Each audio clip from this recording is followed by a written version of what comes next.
पास हो सकेंगे। अगर आपकी सब्जेक्ट सिलेक्शन अच्छी है तो फिर आप इजीली CSS या PMS का इम्तिहान पास कर सकेंगे। जी, तो सब्जेक्ट सिलेक्शन के हवाले से 2 से 3 चीज़ें आपने जहन में रखनी हैं। एक तो ये कि आपने देखना है कि मेरी जो स्पेशलाइजेशन है वो किस सब्जेक्ट के अंदर है। आपने ऐसे सब्जेक्ट्स को चूज़ करना है जिनके अंदर आपने मास्टर्स किया है या आपकी स्पेशलाइजेशन उनके अंदर है, वो आपने सब्जेक्ट एक तो चूँकि आपको थोड़ा बहुत उनके मतलब नॉलेज होगा। नंबर 2, आपने अपने रुझान को देखना है, अपने मिलान को देखना है, अपनी तबा को देखना है कि कौन सा सब्जेक्ट आप खुशी के साथ, आप दिलजमी के साथ पढ़ते हैं। बाज़ लोगों को मैथ पसंद होती है, बाज़ को साइंस पसंद होती है, बाज़ को लिटरेचर पसंद होता है। आपने इन चीज़ों को भी ध्यान में रखना है। फिर मोस्ट इम्पॉर्टेंट थिंग ये होती है कि आपने स्कोरिंग ट्रेंड को भी देखना है। पास्ट के जो स्कोरिंग ट्रेंड्स हैं उनको भी मद्देनज़र रखें। आप नेट से देख सकते हैं कि पास्ट में किस सब्जेक्ट का स्कोरिंग जो ट्रेंड है वो हाई है या लो है, उस चीज़ को भी मद्देनज़र रखें। और अगर आपको कोई ऐसा बंदा अवेलेबल है आपके पास जो आपको इससे मतलब गाइड कर सके तो आपने उसकी गाइडेंस भी ले लेनी है। फ्रेंड्स, अगर आपकी सब्जेक्ट सिलेक्शन अच्छी है तो फिर जो है वो आपके लिए कामयाबी के चांसेस ज़्यादा हो जाएंगे। लेकिन अगर आपने सब्जेक्ट अच्छी तरह चूज़ नहीं किए तो इट विल बिकम डिफ़िकल्ट। जी, तो फ्रेंड्स, नेक्स्ट जो मोस्ट इम्पॉर्टेंट थिंग है वो है कम्युनिकेशन स्किल्स। आपने कम्युनिकेशन स्किल्स के ऊपर ख़ास तवज्जो देनी है, क्योंकि जब आपने PMS या CSS का इम्तिहान क्लियर करना होता है तो आपकी कम्युनिकेशन स्किल अच्छी होनी चाहिए।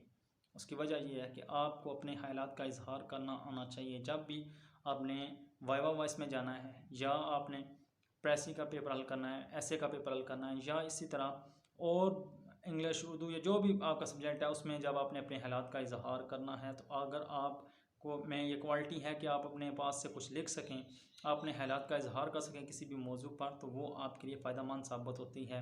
आपने इसके लिए क्या करना है कि आपने न्यूज़पेपर एक तो आपने रीड करना है, आर्टिकल्स पढ़ें। इसके अलावा आपने न्यूज़ देखनी है, कोई टीवी पे आप अगर प्रोग्राम देख सकते हैं वो देखें, इंटरनेट का इस्तेमाल करें, यूट्यूब का इस्तेमाल करें। तो इस तरह की चीज़ें जो हैं वो आपने लाजमी करनी है ताकि आपकी कम्युनिकेशन स्किल बेहतर हो। नेक्स्ट थिंग जो है वो है जी कि आपने ओवर डूइंग नहीं करनी। जी हाँ, आपने ओवर डूइंग नहीं करनी। ओवर डूइंग से मतलब ये है कि आपने सिलेबस को फोकस करना है, आपने इधर उधर से जो है वो मवाद नहीं लेना। आपके सामने जो चीज़ आए आपने वही तैयार करना शुरू कर दें, ये नहीं करना। आपने सिलेबस को फोकस करें, पास्ट पेपर्स देखें, उसके हिसाब से सिलेबस के हिसाब से टू द पॉइंट तैयारी करें ताकि आप जो है वो कामयाब हो सकें। नेक्स्ट मोस्ट इम्पोर्टेंट थिंग जो है वो है हार्ड वर्क। जी हाँ फ्रेंड्स, हार्ड वर्क जो है यानी मेहनत, वो किसी भी काम में कामयाबी की कुंजी होती है। अगर आप हार्ड वर्क नहीं करेंगे, मेहनत नहीं करेंगे तो आप ज़िंदगी के किसी भी मोड़ पर कामयाब नहीं हो सकते। तो मैं इस हवाले से जो है वो आपके नज़र जो है वो 2-3 बातें करना चाहूँगा। इंग्लिश का एक कोट है, कहते हैं जी कि hard work beats talent if talent does not work hard.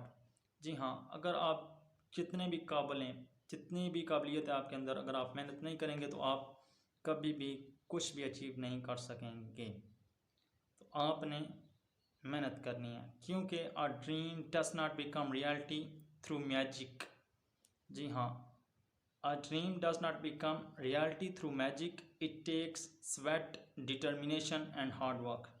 Ji friends, तो आपने मेहनत करनी है अगर आपने कामयाब होना है तो, और मेहनत और दिल लगी से काम करेंगे तो मुकद्दर जो है वो आपका साथ देंगे और कामयाबी आपके कदम चूमेगी। नेक्स्ट जो चीज़ है वो है कि आपने अपने काम को एंजॉय करना है। जी हाँ फ्रेंड्स, हमने ये सोच रखा है कि जितना कोई किसी काम को वक्त देगा उतना वो ज़्यादा कामयाब होगा। नहीं, क्वालिटी टाइम देंगे तो आप जो है कामयाब होंगे। आप अगर दिलजमी से काम करेंगे, शौक़ के साथ, लगन के साथ, मेहनत के साथ काम करेंगे तो कामयाबी आपके कदम चूमेगी। क्यों? अगर आप बेदिली से काम करेंगे तो फिर जो है वो आपके नसीब में कामयाबी नहीं आने वाली। तो फ्रेंड्स, नेक्स्ट जो चीज़ है वो ये है कि आपने मौजूदा दौर के जो जदीद ज़राए हैं उनसे आपने मदद लेनी है। इंटरनेट, यूट्यूब, गूगल एट्सट्रा, आपने इनसे मदद लेनी है और आपने न्यूज़पेपर्स की रीडिंग करनी है, आपने प्रोग्राम्स देखने, इस तरह की चीज़ें जो हैं वो ख़ास तौर पे न्यूज़ लाजमी सुने, क्योंकि करंट अफेयर्स वगैरह में आपको ये बहुत ज़्यादा हेल्प करेंगे। नेक्स्ट जो मोस्ट इम्पॉर्टेंट चीज़ है वो ये है कि आपने डिस्ट्रैक्ट नहीं होना। जी हाँ, डू नॉट गेट डिस्ट्रैक्टेड। जी फ्रेंड्स, तो आपने अपने काम पे फोकस करना है। आपने ये नहीं करना कि अगर कोई आपको आज आके कह दे जी कि आज फ़लाँ जगह फ़लाँ फंक्शन है, आप तैयारी वहीं पे छोड़ें, वहाँ पे चले जाएं। दूसरे दिन, फिर तीसरे दिन, फिर चौथे दिन, करते करते जब आप इस तरह का काम करेंगे तो फिर आपकी तैयारी नहीं हो सकेगी। फाइनली क्या होगा कि आप जो है वो तैयारी छोड़ देंगे। आपने अपने काम पे फोकस करना है, तो तब जाके आप कामयाब हो सकेंगे।